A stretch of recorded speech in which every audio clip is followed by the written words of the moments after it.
pusimos en estos días un video bueno, no un video, les pusimos una encuesta en nuestra comunidad de qué les parecería si comenzáramos a leer este libro.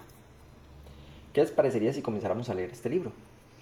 A leerlo así y que ustedes puedan ser parte de esto que quede en el canal y comenzar a leer diferentes libros que nos van a ayudar a poder entender y comprender cómo podemos mejorar nuestras finanzas y cómo de esa manera podemos comenzar a mejorar, porque al final de cuentas es lo que estamos buscando, mejorar de forma personal y por ende a nivel económico y poder tener de esa manera mejor administración de nuestro dinero y poder invertir de una forma más inteligente nuestro dinero al mismo tiempo.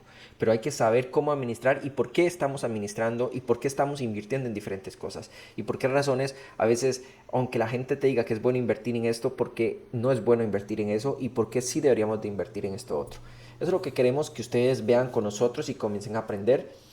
Y por eso vamos a comenzar a leer este libro como el primero de varios libros que vamos a estar leyendo y que espero que sean del agrado de todos ustedes. Ok, vamos a comenzar, perdón.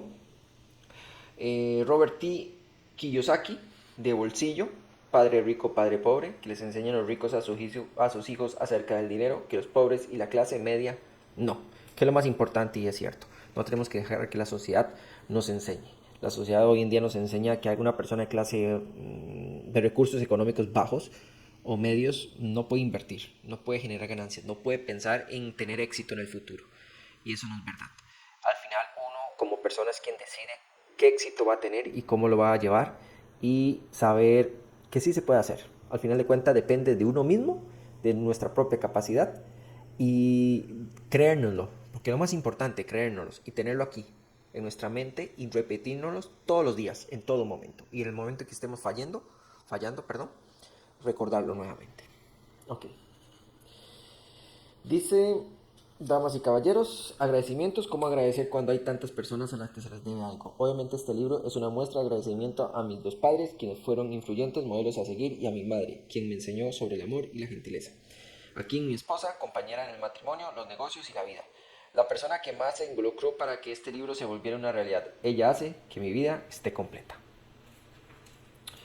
Índice. Padre rico, padre pobre. Introducción. Gracias a que tuve dos padres, gocé de la oportunidad de comparar dos puntos de vista, el de un hombre rico contra el de un hombre pobre. Tuve dos padres, uno rico y uno pobre. Uno de ellos tenía una sólida preparación académica y era inteligente. Contaba con un doctorado y cuando estudió la licenciatura cubrió el equivalente a 4 años de trabajo en solo 2. Luego ingresó en las universidades de Stanford, Chicago y Northwestern para realizar estudios más avanzados, en todos los casos con beca. Mi otro padre no pasó de segundo de secundaria. Aquí tenemos dos casos totalmente claros de lo que es la clase social que hoy en día vivimos.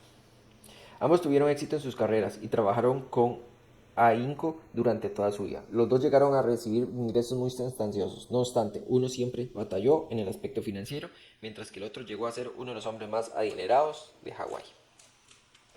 Al morir uno le heredó decenas de millones de dólares a su familia, a grupos de caridad y a su iglesia. El otro solo dejó facturas pendientes por pagar. Ambos eran fuertes, carismáticos e influyentes. Ambos me ofrecieron sus consejos a pesar de que estos eran muy diferentes entre sí. Y aunque los dos creían firmemente en la educación, nunca se hicieron las mismas recomendaciones en lo referentes a mis estudios. Si yo hubiera tenido solo un padre me habría tocado aceptar o rechazar sus sugerencias, pero el hecho de tener dos me dio la oportunidad de comparar sus puntos de vista, el de un hombre rico contra un hombre pobre. Eso es un aspecto muy importante que tenemos que tener claro. Hoy en día nosotros en la sociedad nos muestran, o nuestra propia familia nos muestra solo una cara. Y nos intentan incentivar ese estudio o esa obligación de que nosotros somos o tenemos la capacidad exclusivamente de hacer esto. Y por ello a veces nos cerramos y no vemos la otra cara. No vemos que tal vez ese otro padre, que en este caso no lo tenemos, puede ser un familiar, puede ser un amigo, que no necesariamente tiene que ser alguien consanguíneo, puede ser alguien que tenga éxito y que realmente nos esté brindando esa mano, esa enseñanza que ocupamos.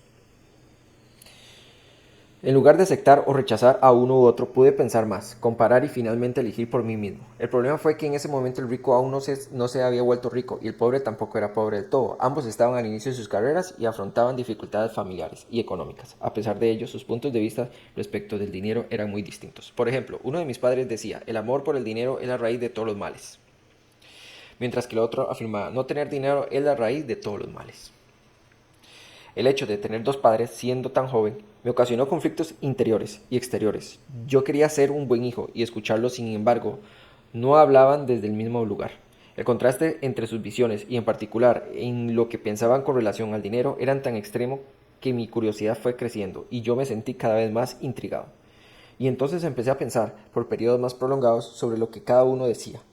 Pasé buena parte de mi tiempo en soledad preguntándome cosas como ¿por qué dice eso? Y luego me preguntaba lo mismo respecto a la afirmación de mi otro padre. Habría sido mucho más sencillo decir, ajá, tiene razón, estoy de acuerdo con él, o rechazar sus opiniones con algo como, mi viejo no sabe de lo que habla. Este último párrafo, gente, estas últimas palabras que estamos diciendo es algo muy común, es algo súper común que nosotros tenemos hoy en día y que vemos en nuestra sociedad. Y nosotros mismos lo vemos. Muchas personas a veces nos hacen un comentario y no estoy hablando de finanzas, sino de cualquier cosa en la vida y nosotros decimos, no tienen ni idea de lo que está hablando. Damos por sentado o por afirmativo algo que no sabemos si esa persona lo ha vivido o por qué esa persona lo dice. Si tiene razones serias, sólidas, para poder afirmar lo que nos está diciendo. A veces tenemos que romper esa barrera o ese obstáculo que a veces nosotros mismos nos ponemos. Y saber que debemos, como lo dice en su forma introductoria el libro, saber escuchar y poder analizarlo para poder avanzar y mejorar y aprender. Una de las razones por las que la gente rica siempre puede generar más dinero y los pobres empobrecerse más es porque los temas financieros se enseñan en la escuela y no en la casa. Casi todos aprendemos de nuestros padres lo que sabemos sobre el dinero, pero ¿qué pueden los padres pobres enseñarles a sus hijos respecto a este tema? Solo te dicen cosas como, no abandones la escuela, estudia mucho. Increíblemente, esos mismos niños que se gradúan con calificaciones excelentes pueden tener una programación y estructura mental deficiente en el aspecto financiero. Por desgracia, en la escuela no se enseña nada sobre el dinero. El sistema se enfoca en habilidades académicas y profesionales, no económicas. Esto explica por qué banqueros, doctores y contables que siempre obtuvieron buenas calificaciones en el ámbito académico tienen problemas económicos toda su vida. Nuestra abrumadora deuda pública se debe en gran medida en que ciertas autoridades de gobierno y políticos sumamente preparados tomaron decisiones con muy poca o nula educación sobre el dinero. Un ejemplo muy claro es la situación económica que tiene hoy en día los Estados Unidos y que por ello cada vez es más grave su situación y aumenta su deuda cada día más y más y más. Constantemente me pregunto qué pasará cuando haya millones de personas que necesiten ayuda financiera y médica. Todas ellas dependerán de sus familias o gobiernos. ¿Qué sucederá cuando los servicios públicos de salud y la seguridad social se queden sin fondos? ¿Cómo sobrevivir a un país en el que la responsabilidad de educar sobre el dinero es delegada a los padres, cuya mayoría serán o ya son pobres? Yo aprendí de mis dos padres porque ambos tenían personalidades influyentes. Tuve que reflexionar sobre los consejos de cada uno y gracias a eso conseguí una visión profunda del poder y del efecto que tiene en la vida lo que uno mismo piensa. Por ejemplo, uno de mis padres tenía la costumbre de decir, no puedo darme ese lujo. El otro, en cambio, me prohibía repetir esa palabra. Él insistía en que en lugar de eso me preguntara, ¿qué tendría que hacer para darme ese lujo? La primera es una afirmación y la segunda una pregunta. La primera que te deja sin opciones y la segunda te obliga a pensar y encontrar respuestas. Mi padre rico, que estaba a muy pocos pasos de crear su fortuna, me explicó que al decir no puedo darme ese lujo, automáticamente tu cerebro deja de funcionar y acepta la idea. Y cuando te preguntas qué tendría que hacer para darme ese lujo, lo obligas a trabajar. Cabe señalar que mi padre rico no quería decir con esto que debía comprar todo lo que quisiera. En realidad, él era fanático del ejercicio mental y consideraba que el cerebro era el ordenador más potente del mundo. Decía, mi cerebro se fortalece todos los días porque lo ejercito y cuando más fuerte se hace, más dinero puedo producir. Creía que afirmar no puedo darme el lujo escondía atrás de sí una especie de florera mental. Aunque mis dos padres trabajaron con ahínco, llegué a notar que en lo referente al dinero, uno de ellos dejaba que su cerebro se echara a dormir. En todo el otro tenía la costumbre de ejercitarlo. A largo plazo, el resultado fue que uno se fortaleció en el aspecto económico y el otro se debilitó. en algo similar a lo que pasa cuando una persona asiste al gimnasio con regularidad y otra se quiere tirar en el sofá viendo la televisión. El ejercicio físico adecuado incrementa estas probabilidades de tener una buena salud, mientras que el ejercicio mental incrementa las de obtener riquezas. Mis padres mantenían actitudes opuestas y eso afectó la forma que tenían de pensar. Uno creía que los ricos debían pagar más impuestos para así cuidar a la gente menos afortunada. El otro decía, los impuestos son un castigo para quienes producen y una recompensa para quienes no generan nada. Uno de mis padres me decía esta recomendación, estudia mucho para que puedas conseguir empleo en una empresa importante. El otro me recomendaba, estudia mucho para que encuentres una empresa importante y puedas adquirirla. Eso es uno de los aspectos más importantes y todo lo que hemos leído ahorita en estos momentos, en las últimas páginas, nos da la referencia de que no debemos de cerrarnos a estudiar para poder trabajar en un lugar. No.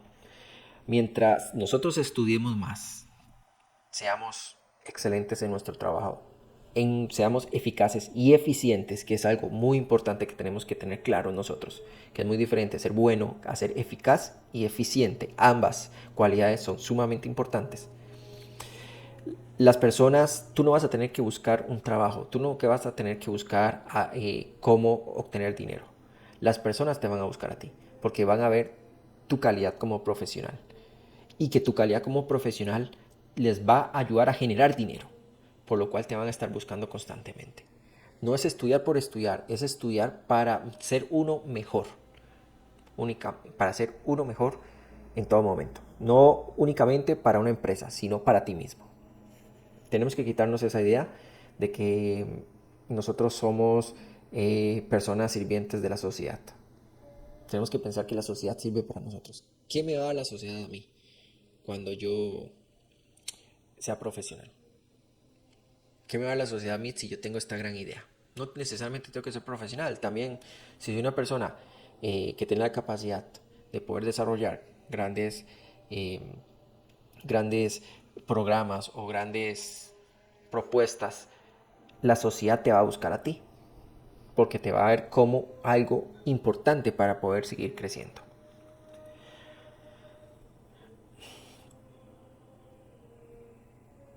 Uno decía, no he podido hacerme rico porque os tengo a vosotros hijos. El otro afirmaba, debo ser millonario porque os tengo a vosotros hijos. Uno nos prohibió hablar de dinero y negocios a la hora de la cena y el otro nos alentaba a tocar esos temas en la mesa. Uno decía, si se trata de dinero, vete a lo seguro, no corre riesgos. El otro recomendaba, aprende a lidiar con los riesgos. Eso es muy importante. A la hora que nosotros vayamos a invertir, no es invertir por invertir. Hoy en día hay muchas opciones, están las criptomonedas, hay acciones de empresas súper volátiles que muchas personas te van a vender como una gran opción.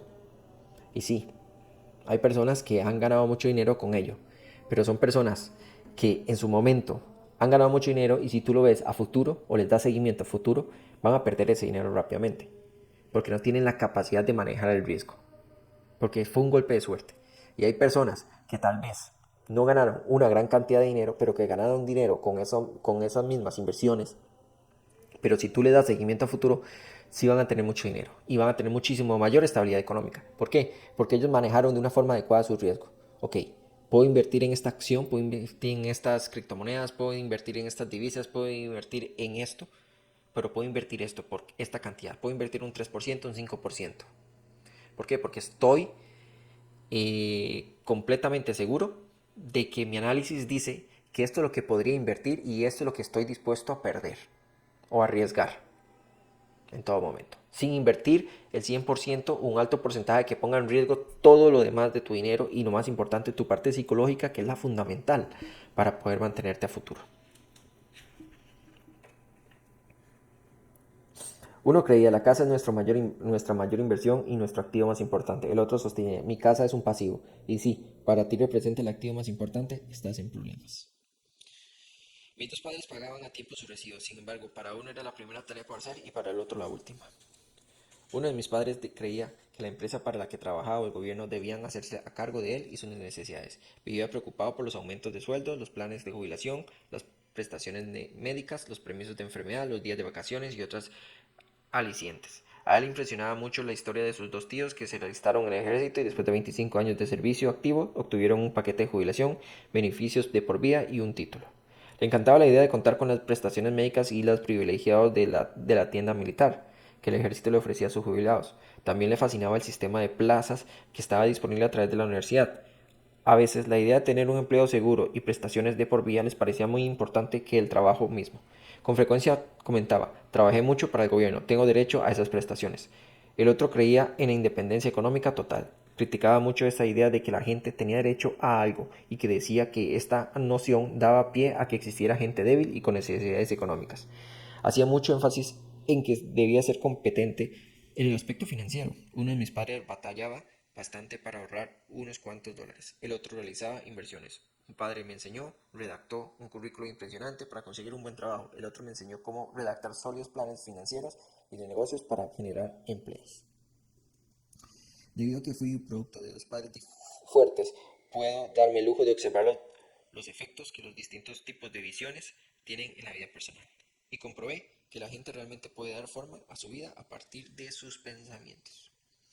Mi padre pobre, por ejemplo, siempre decía, jamás seré rico, y su profecía se hizo realidad. Mi padre rico, por otra parte, siempre hablaba de sí mismo como una persona adinerada. Decía que cosas como soy rico y los ricos no hacen esto. A pesar de que después de un importante revés financiero cayó en bancarrota, continuó refiriéndose a sí mismo como un hombre con recursos. Se cubría al decir, existe una gran diferencia entre ser pobre y estar en bancarrota. La bancarrota es temporal y la pobreza eterna. Eso es un aspecto muy importante, gente. Y es algo que estamos viendo acá. A nivel profundo, tenemos que ver que todo se trabaja desde la perspectiva del pensamiento, desde la perspectiva de cambiarnos ese chip de pensar en lo básico, en lo sencillo, en lo fundamental para vivir. No, siempre buscar un poco más. Logré un objetivo, genial, y no me conformo con ello. De una vez, logré este objetivo, pero puedo hacerlo mejor. Creo que podría hacerlo mejor. Creo que lo podría hacer en menor cantidad de tiempo. O generé $10,000 este mes. Creo que si yo mejorara en este punto y en este otro punto, podría generar $12,000. Vamos a intentarlo. Vamos a lograrlo. Ese tipo de aspecto de autocrítica, pero de crecimiento personal, es lo que buscamos. Y es lo que nos habla este libro hasta el momento. De que debemos de cambiar nuestro pensamiento en todo momento. La diferencia entre un padre pobre, que no tenemos que verlo desde la perspectiva de económica, sino de pensamiento, y un padre rico, que es principalmente en esta parte, en la parte mental. Mi padre pobre decía, no me interesa el dinero, o el dinero no importa. Mi padre rico afirmaba, el dinero es poder. Existe una diferencia entre ser pobre y estar en la bancarrota. La bancarrota es temporal y la pobreza eterna. Tenemos que tenernos muy claros esa idea. Es posible que el poder de tu mente nunca llegue a medirse o a apreciarse o ser apreciado. Pero desde chico para mí siempre fue obvio que era importante prestar atención a mis pensamientos y a la forma en que me expresaba. Note que mi padre pobre no estaba en aquella penosa situación que la cantidad de dinero que ganaba, cantidad nada despreciable, por cierto, sino por sus pensamientos y sus acciones. Como fui un muchacho con dos padres, cobré una profunda conciencia sobre los pensamientos que finalmente decidí aceptar como míos. Debía escuchar a mi padre rico, a mi padre pobre. A pesar de esto, de que ambos tenían un enorme respeto por la educación y el aprendizaje, discrepaban sobre lo que les parecía importante que uno aprendiera. Uno de ellos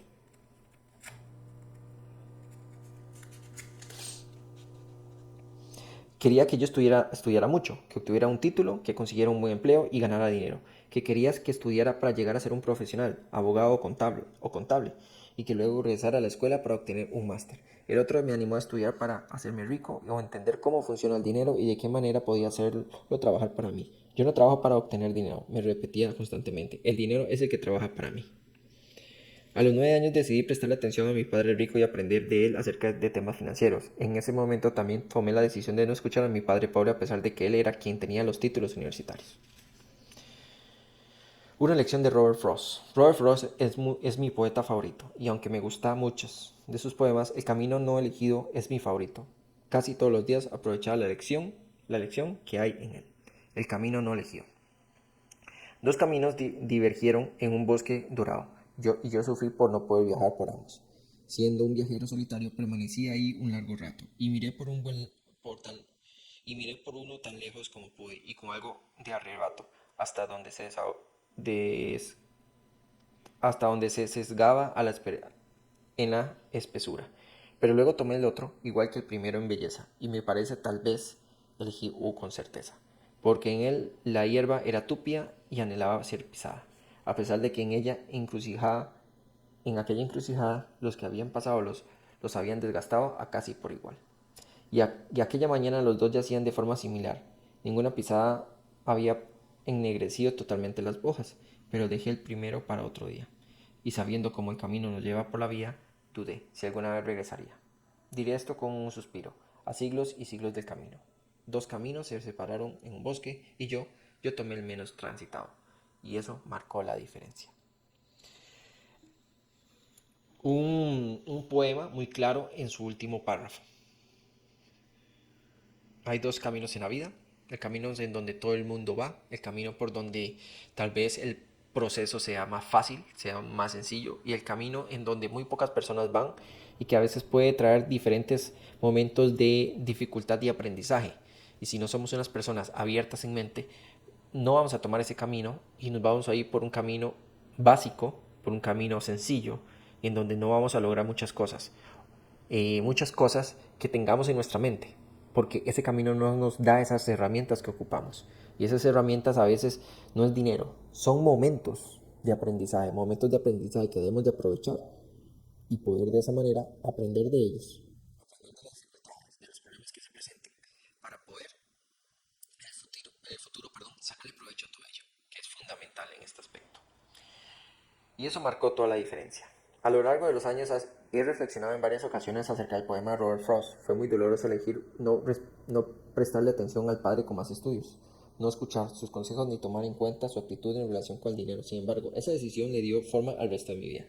Mi educación financiera comenzó en cuando decidí que a quién escucharía. Padre Rico me enseñó por un periodo de 30 años hasta que cumplí 39.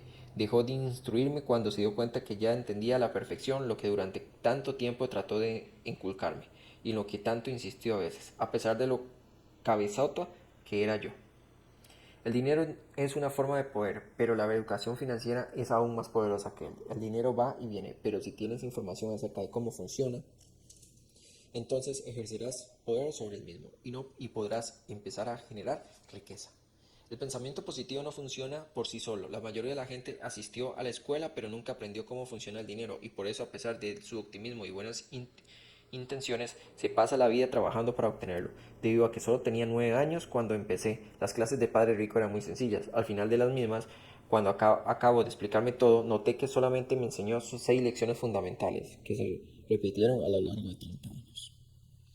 Este libro contiene esas 6 lecciones explicadas de la forma más sencilla posible. De la misma manera que él me las transmitió a mí, las lecciones no son solo respuestas, son guías que te ayudarán a ti y a tus hijos a tener más riqueza sin importar qué suceda en este mundo de cambios e incertidumbres crecientes. 6 lecciones es lo que nos va a enseñar este libro. Esa es la introducción de esto. 6 lecciones básicas y como él dice que se repiten durante la vida. A veces nosotros mismos nos complicamos la vida, pensando en que la vida es demasiado compleja. No, no es compleja. La vida es sencilla. Nosotros, ¿quién la volvemos compleja? ¿Por qué? Porque a veces le damos más pensamientos a las cosas de las que deberíamos. Y es algo que debemos de aprender. 6 consejos que se repitieron constantemente durante esos 30 años. 6 consejos que podemos vivir durante nuestros primeros 2, 3, 4 años de desarrollo en, en nuestra vida, en esa parte en donde estamos buscando una capacidad para poder invertir, para crear nuestro castillo financiero. 6 enseñanzas que al final de cuentas que durante nuestras vidas se van a repetir. Van a ser las mismas, pero en diferentes ejemplos o en diferentes situaciones, unas más complejas que las otras, que nos van a ir mostrando cómo podemos ir resolviéndola y después, como les dije anteriormente, como ya vimos que se puede resolver, pero con un mayor nivel de dificultad, lo cual va a hacer que nuestro trabajo sea más sencillo en cierta manera y que nos va a ayudar a evitar ciertos problemas o conflictos. que tal vez al inicio por no hacerle caso o no ponerle atención como debe hacer, caímos y pensamos que ya no podíamos avanzar más. 30 años, 30 años de enseñanza en este libro. 30 años que nos muestra que nada es tan rápido como muchas personas lo dicen o nos los quieren vender. Tenemos que recordar que la constancia o el crecimiento sistemático, que sistemático significa constancia, algo repetitivo, un mecanismo que tú repites de forma sistemática, constante, de forma en que tu cuerpo ya lo hace por sentido común, ya lo adhirió a ti. Es lo que tenemos que aprender. Nosotros no vamos a lograr nuestra libertad financiera o nuestros objetivos o metas en 1 año, 2 años. No. A veces tal vez no hasta 5 o 10 años, tal vez más. Todo depende de cuál sea nuestro objetivo, cuál sea nuestra meta y cuál sea nuestra decisión, nuestra capacidad para poder lograrlo. Porque al final depende de nosotros mismos, lograrlo o no. Gente, espero que les haya gustado este video. Así vamos a ir con cada uno de los capítulos. Ya leímos la introducción, unas cuantas páginas.